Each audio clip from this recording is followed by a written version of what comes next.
Well, hello, artsy people, and welcome back to another episode of the weekly Handmade Chat podcast. My name's Elizabeth. I'm going to just chat with you about all things handmade business. And today I'm going to talk to you specifically about how I feel like I'm going a little bit insane after jumping into Shopify and trying to wrap my head around all of the different things that I'm doing with that.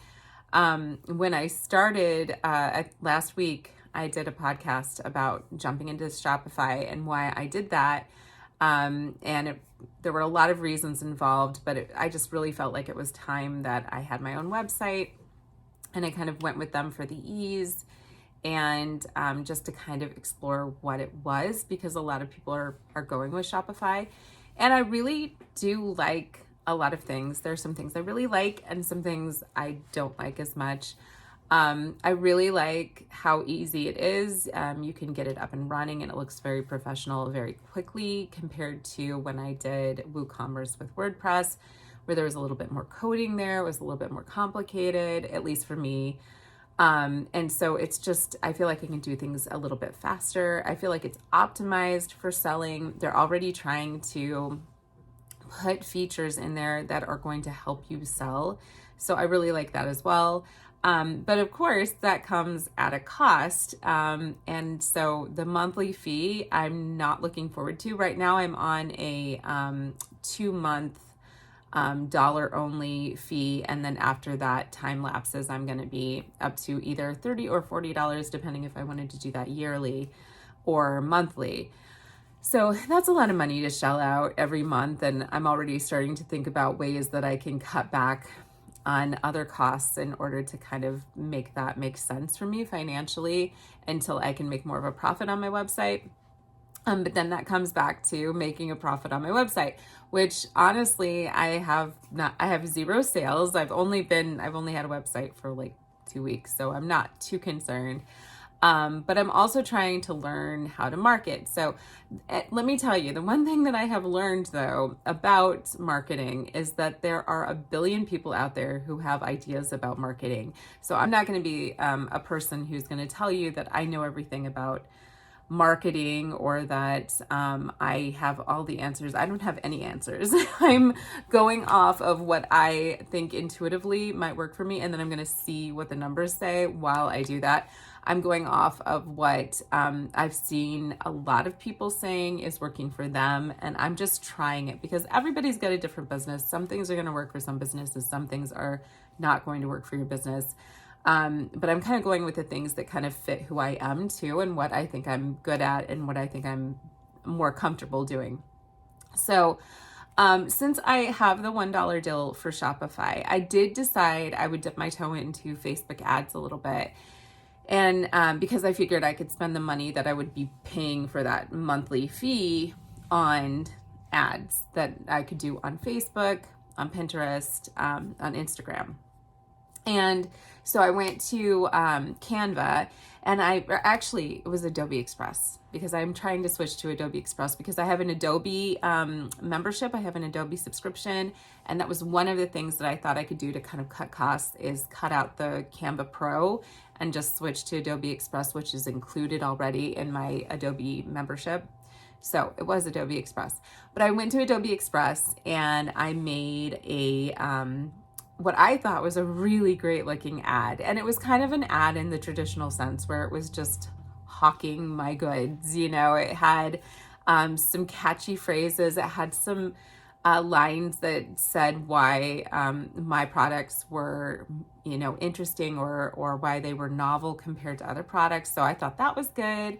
And it had nice visuals and good music. And my mom called me up and said, "Oh my gosh, that ad you made looks so professional," because she saw it on Facebook before I told her that I put it on. So she was so impressed, but that's my mom. So, but then I realized, so I put it out there and I was getting traffic to my website, and that was fine. I wasn't getting like a ton of traffic because I wasn't putting a ton of money into it, but I was getting more traffic.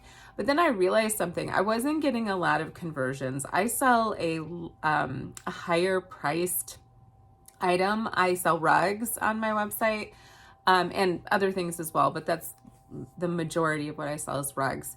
So, so when people were coming, even though I had like a 10% off discount incentive to sign up for my mailing list, I don't think a lot of people were doing that because I think a lot of people think, oh, well, 10% off of this huge amount is still going to be a lot of money compared to if I'm buying something like a mug or something like that.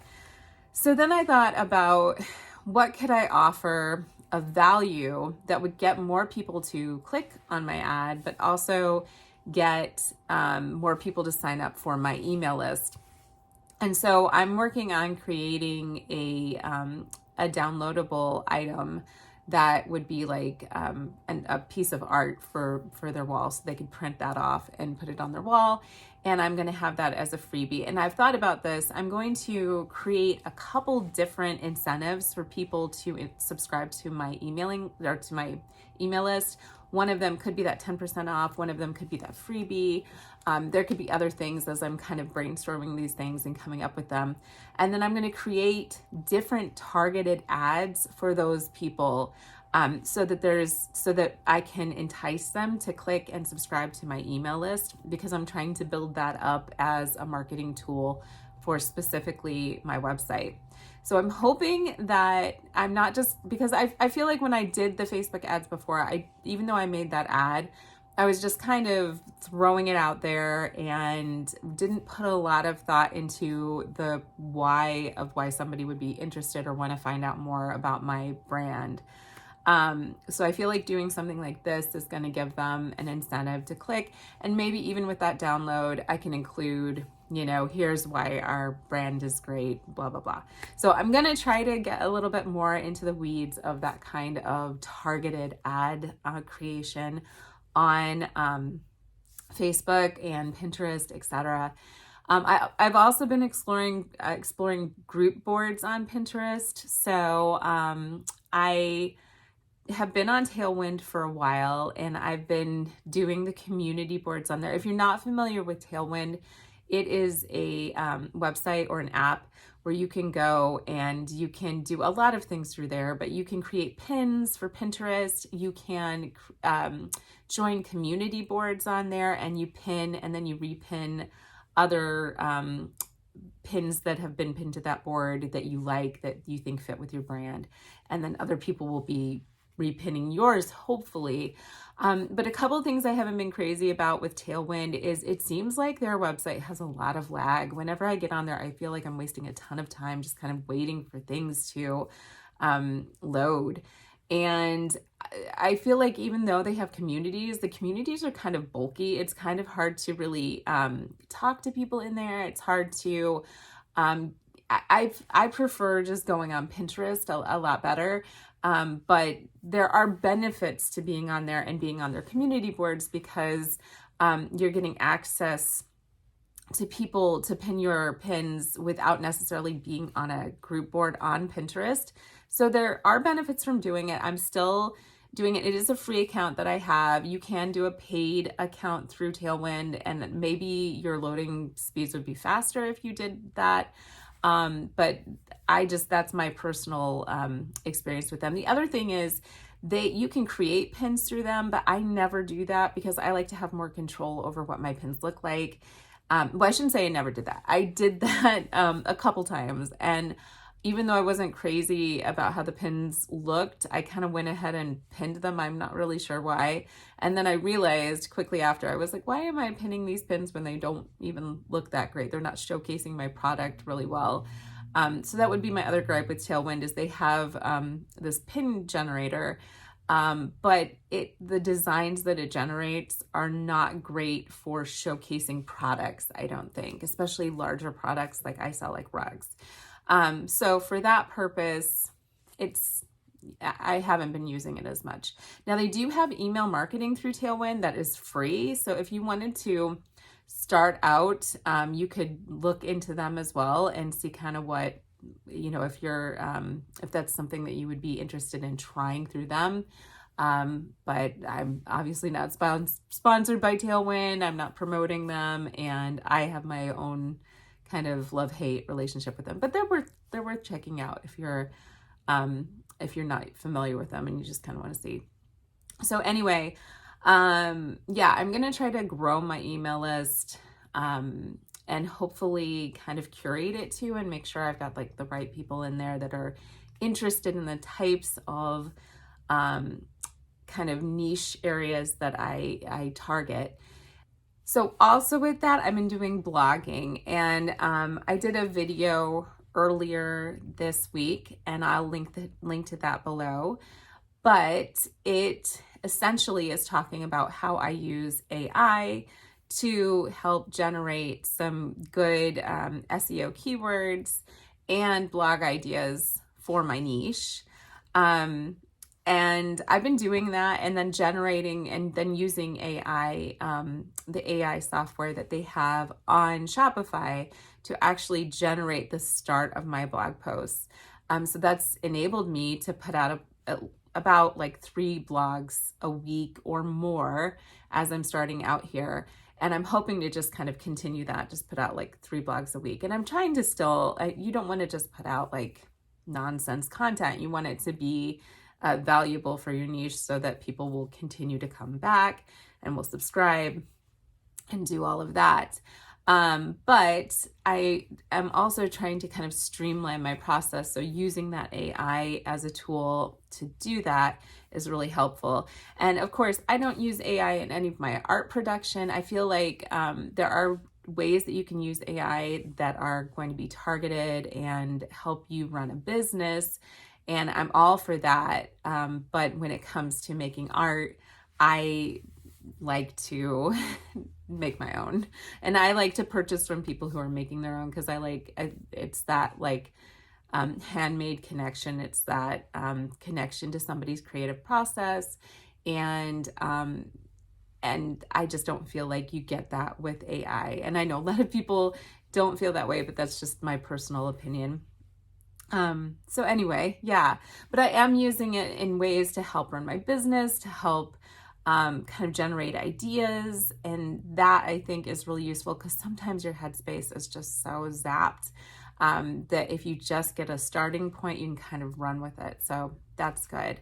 And speaking of headspace being zapped, okay, so when I started Shopify, I noticed, and maybe I'm sure it's because I've been searching for these things, but my Facebook feed and any like Instagram, anywhere I'm on, I'm getting tons of ads for people who are going to help me grow my Shopify store and people who are experts in SEO. And then I get like, I've been starting to get like spam emails from people on Instagram, like every day, like sometimes 3 or 4 times a day. Like, I'm going to help you with your SEO. I'm going to do this. And it's just exhausting. And when you look at all of these videos, you'll have one video telling you, hey, you need to do X, Y, and Z. And then the next video will say, oh, don't do those things at all. Definitely don't waste your time on that. You need to do this. So I feel like everybody's got a strategy out there, and some of them are completely different strategies. They're just night and day of each other. But yeah, these people are selling programs and plans based around the way that they did their strategy that works for them. And the way that I've been thinking about this is it's like when you have a child and other mothers will come up to you and they'll give you like, or when you're pregnant, other people will come up to you and they'll give you advice about parenting. They'll say, oh, well, make sure that you do this, or make sure that you have a bedtime at this time, and make sure. And my husband one time made a really good point. He's like, these people only know what works for their child. They don't have any other children. They're not parenting experts. They haven't done any research with like tons of different kids. They know what works for their child. And I feel like there's so many people online right now that know what works for their child. They know what works for their business. And they're trying to spin that and sell that as something that will work for any business because that's something they can sell. And I don't know. I don't know what's going to work for everybody's business. I don't even know 100% what's going to work for mine. I am trying to be strategic and I'm trying things out, and then I'm going to look at the analytics and see what's actually bringing in views, what's bringing in sales, what's converting. And I think that's the only way you can go forward, is look at that and look at growth. And, most Shopify stores, most stores in general don't make a profit until after 2 years if you're, doing actually a profit loss statement. So if you think about that, I can't expect to be making like a ton of money in the first 2 weeks, or even in the first year. So my goal originally was to see this through Christmas. And I think if I end up paying the yearly fee for this, I'll probably try to see it through for a year. And then if Shopify isn't working out for me with all of the fees and everything, I might switch back to like a WooCommerce with a less expensive hosting plan, or a hosting plan where I can host. I have a couple other websites, so I could host those websites as well. And that way that would be under the umbrella of what I'm already paying for. But yeah, I just feel like I'm kind of going a little bit crazy in jumping into the deep end here. But things are starting to kind of make sense. I'm learning a little bit more. I'm learning mostly that I kind of have to ignore the noise and just focus on what I know will grow my business. And that's focusing on my designs, focusing on my customer service, really focusing on what makes my business unique and what I have to offer to people, outside of just gimmicky ad creation and kind of the normal stuff that you see everywhere. And another thing I'm going to say about that, I know I'm all over the place, but I am ADHD actually diagnosed. So that's kind of just the way I work. So sorry about that, guys. But another thing with that is that, I've seen so many people saying like, you have to do this in this way, and here is a template for how you can do this exact thing. And what I have noticed, like specifically for emails and the way that people write emails, I start to notice that any email subscriptions that I have, they're all writing their emails in the same format. And to me, it's kind of like TED Talks. When you ever, like, if you notice people who do TED Talks, which are just speeches, always do them in the same way. And it just becomes almost comedic after a while. And I know that formulas can work, but I also, it just annoys me after a while to get like the same type of email from every single business that I'm subscribing to, and then get the same types of ads and get the same types of products and get the same types of techniques and gimmicks and etc. So I'm not saying that those don't work a little bit, but I'm really going to try to set myself apart and try to still be who I am and be true to myself, and not just do what other people are saying because I'm just grasping at straws trying to make things work. I am starting a business to make money, but I'm also starting a business because I want to represent what my values are and what my strengths are. So I hope that's relevant to you guys. I hope that makes sense. And I'm just gonna keep talking to you guys about these things as I'm exploring them myself, and let you know what's working for me. But again, this is my baby. You're gonna have different babies. You're gonna have different children, different kids. And if we stick with that metaphor, and they're not all going to be the same, and the same things are not going to work for all of them. And that's the same with your businesses, because we are all so different. We all have different purposes. We all have different niches, and it's just going to look different for everybody. And the way that things work are going to be different. But I'll keep sharing what's working for me, and then you guys can take and leave what you need. I don't have all the answers, and nobody does, no matter what they say. So thanks guys so much for checking out my humble little podcast here. If you are still with me and you like this, please like and subscribe. And and I will hopefully talk to you again next week. Take care, have a beautiful week, and I will talk to you soon. Bye.